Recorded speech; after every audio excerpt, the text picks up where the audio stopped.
What's up, guys? My name is Victor and welcome to my YouTube channel, which is all about helping people navigate their spiritual awakening or ascension process. And every Friday I like to do a question and answer video where I answer all of my subscribers' questions. I always leave the questions just so you have an idea of what I'm going to talk about today in the description box below.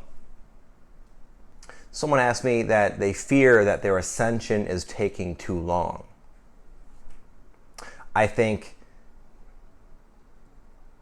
I would say welcome to the club because it does take a lot longer than we would prefer, because it's, what we can experience in a month's time can be so deeply challenging and gritty, and you feel like you are just like white knuckling it through each and every minute, and you get through that month and you feel like, how could I possibly take any more of this? And then as the years accumulate, you feel like, is this ever gonna fucking end? This is ridiculous. How much more can I take? The challenges keep getting bigger.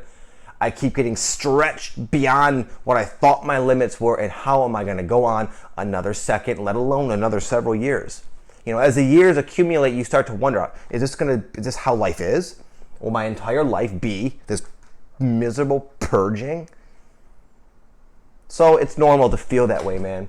But it will end. It's coming to a climax for a lot of us, coming up very shortly.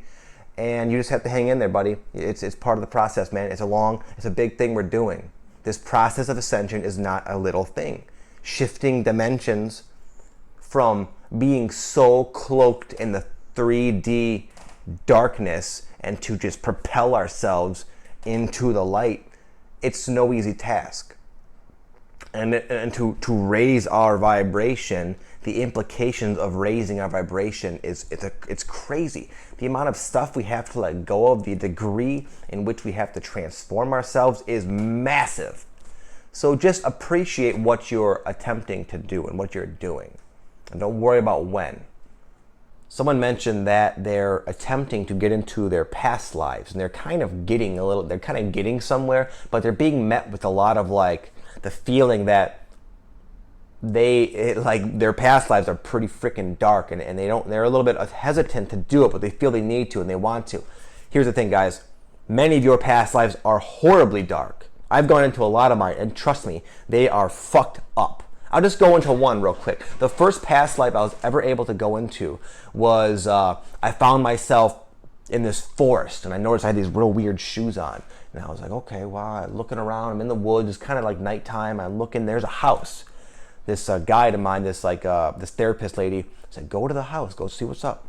So I go into the house. It's a beautiful home filled with love and light, and just like a real sense of wow, what a loving existence. This must be my home. There's a nice fire lit. And then I had this freaking knot of fear, this whoa, shit, something bad happened. And it's like, wow, I had this contrast, this beautiful home, and then I have this knot.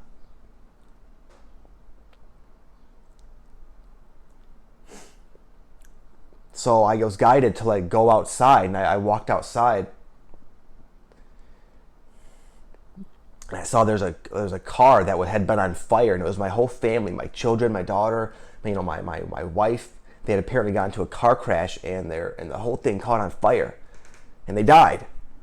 And that pain of walking in to such a awful, god-awful, surprising, random tragedy stuck with me, And even in this lifetime, I had to let that go because I had this fear that something awful would happen at any second.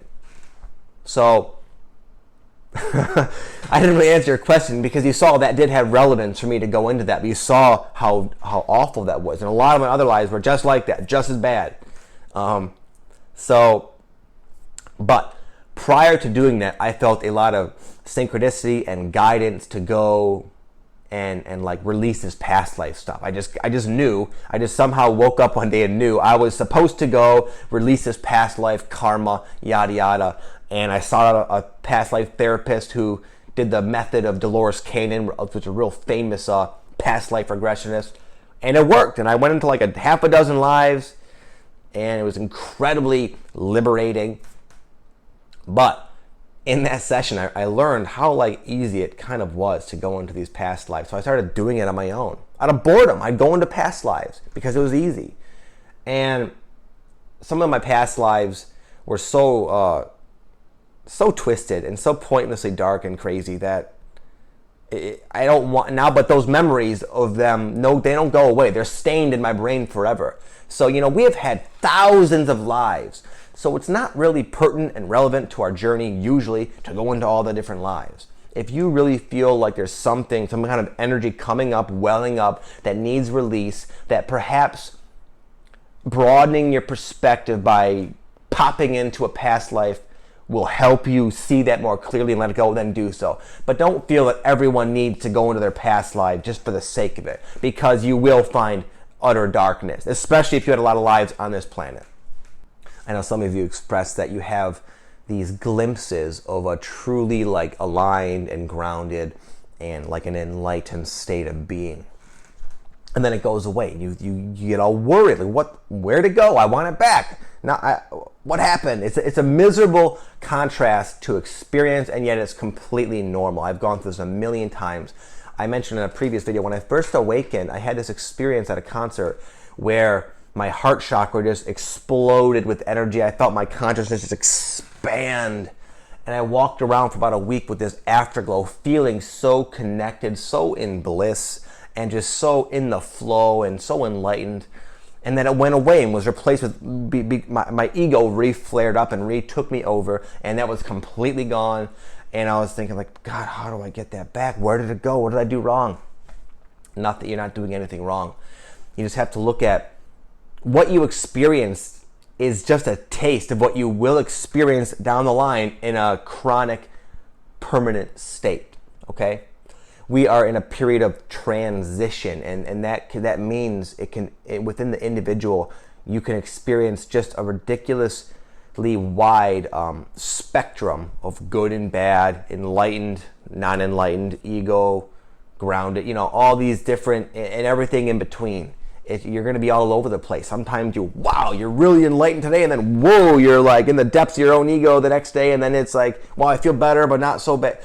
It could be all over the place, man, because you're transitioning. Our energy is like modifying itself, and there's no linear, predictable rate at which this happens. It's very dynamic, and you just have to kind of accept the fact that you're in a bit of a process, which will have you feeling quite ungrounded and unbalanced until it's done.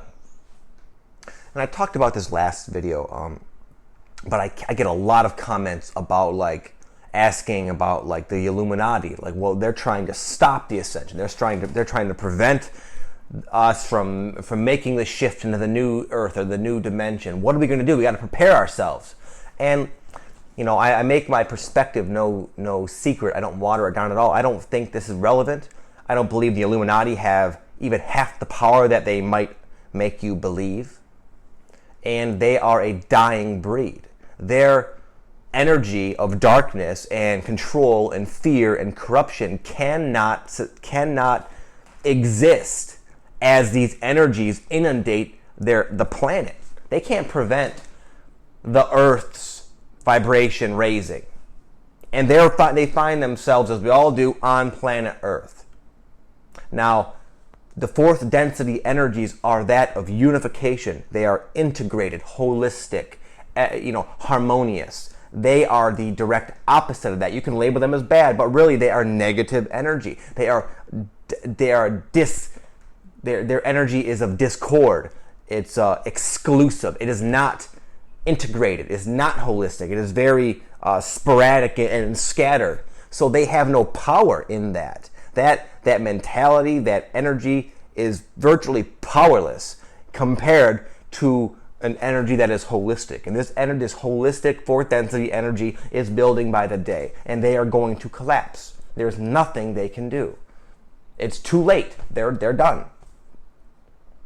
But if you buy into their bullshit propaganda, it's no wonder you're so afraid. They really, they're in the media.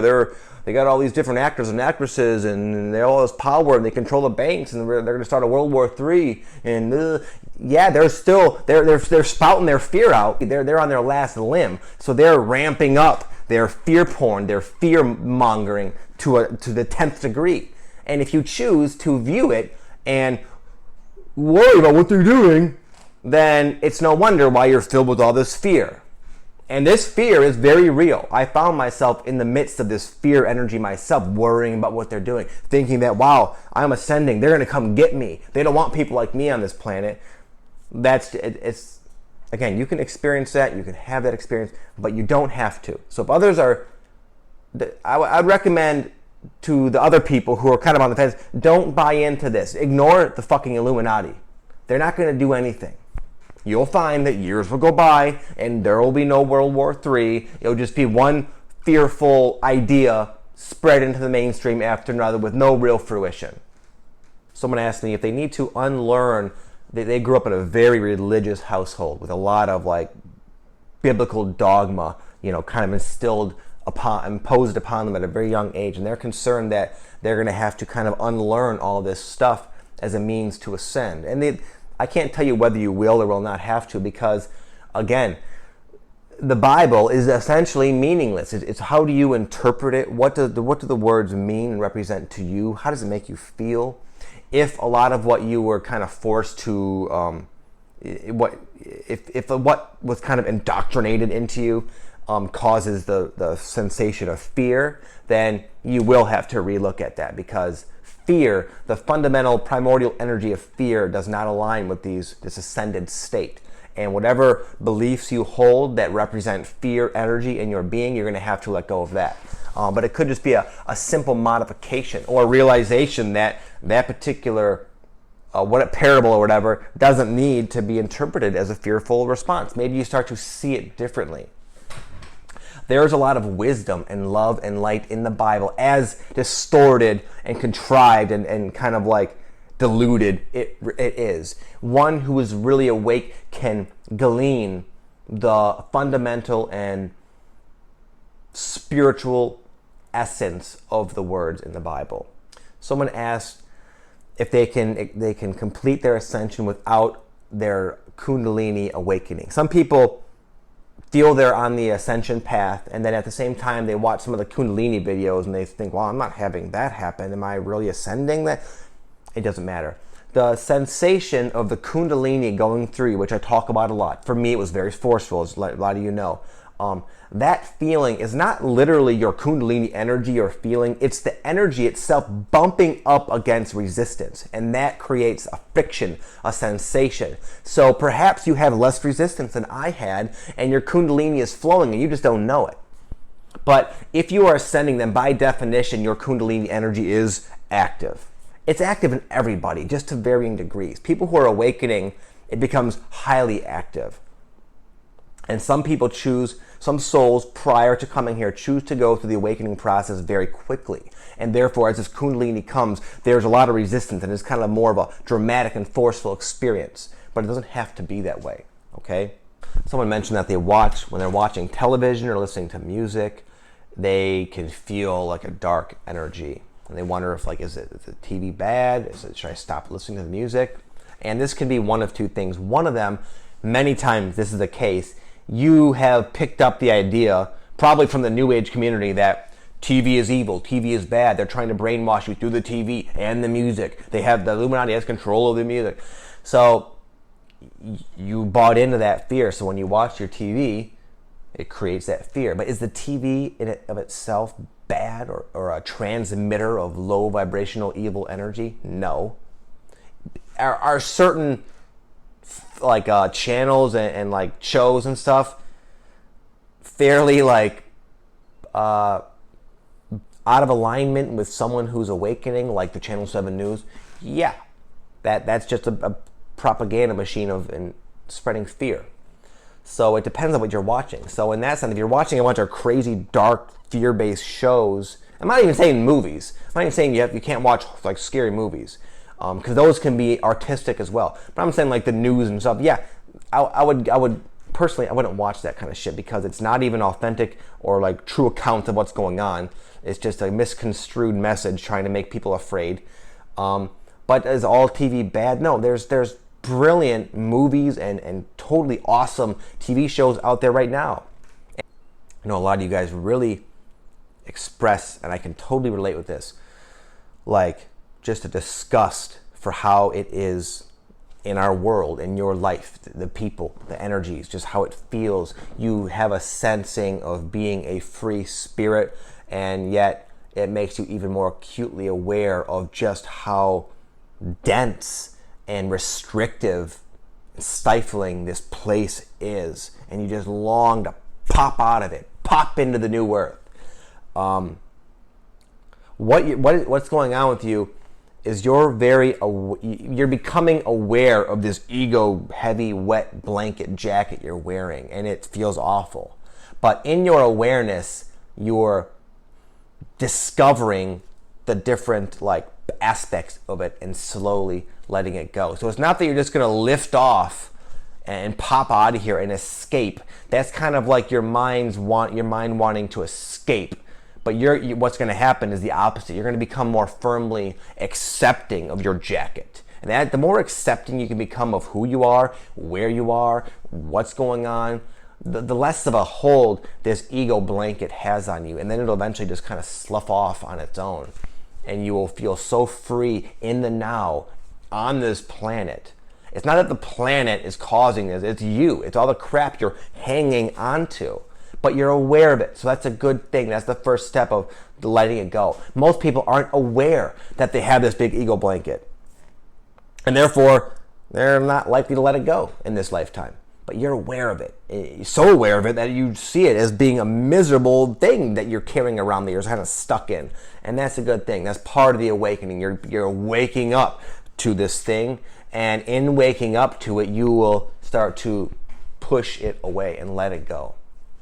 Someone asked me what the word grounding means. The word grounding is thrown around a lot in the spiritual communities. I gotta ground your energy.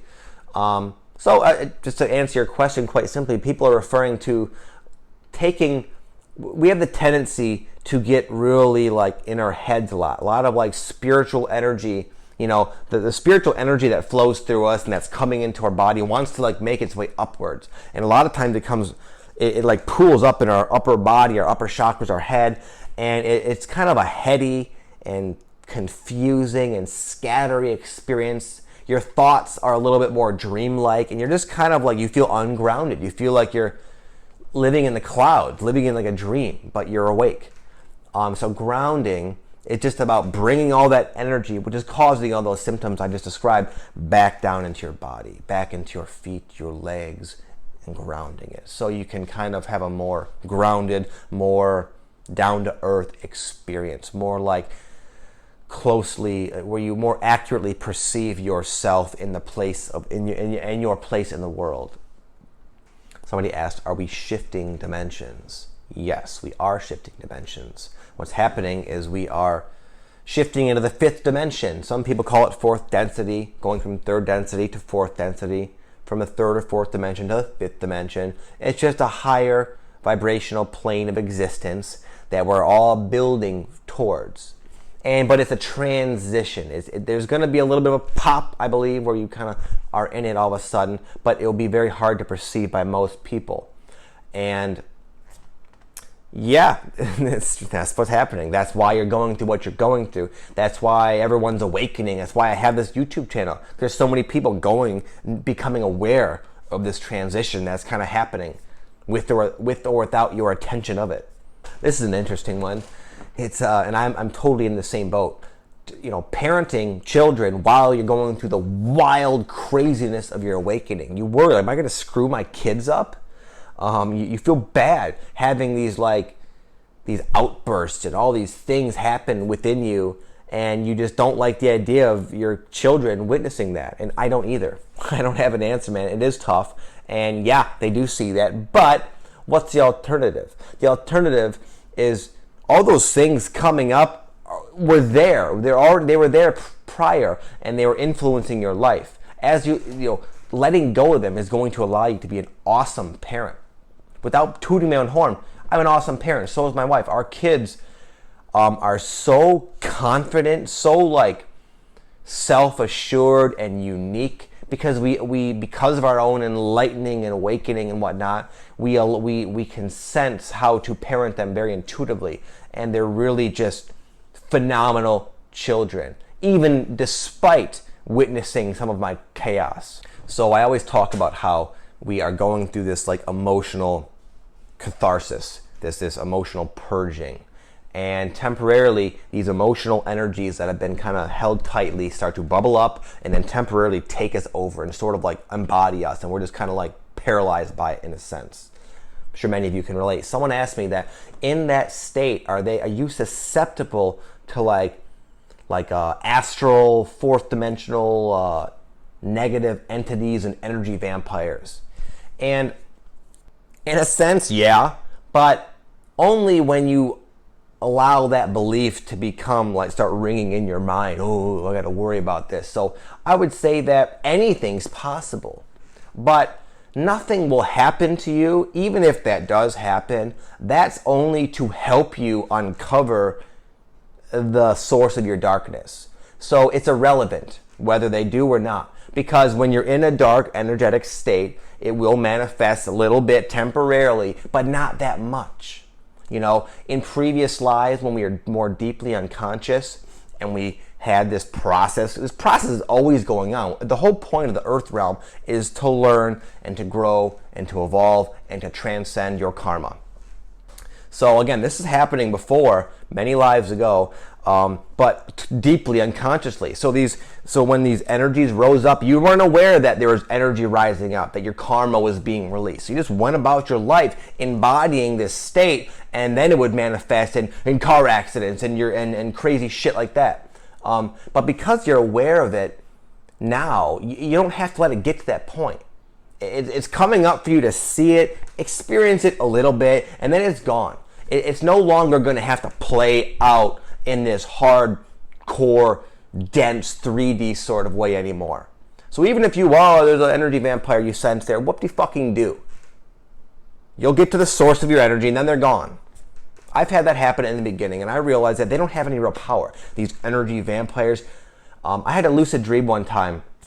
In fact, when I first awakened, I had like every single time I fell asleep, I went into these like other demonic realms where these astral entities totally like picked on me, scared the living daylights out of me, and I felt their presence in my waking life. I was like possessed and like haunted by all this dark energy, these dark beings and whatnot.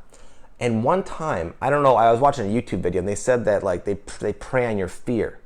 So like the next time I fell asleep, I woke. I had like a false wake up. A false wake up is where you kind of wake up and you think like everything's the same. You wake up, you're in your room, everything's the same, but you're still dreaming. It's like a bullshit wake up. I had one of these false wake ups, and then one of these astro guys popped out at me, and normally I would run away, try to wake up, and I said, you know what? Fuck this. I'm going after that motherfucker. I'm gonna take him out. So I ran. I started to chase him, and he ran away. And as he was running away, I noticed how pathetic, how like dumpy and like goofy and doofy he really was. He was not a scary guy, but when you're so afraid, any little thing can scare the crap out of you when you're in that fear. Once I discovered that these guys are not really scary, I'm afraid, and they're like taking advantage, but they don't have any power. They're little wussy guys. They have no power.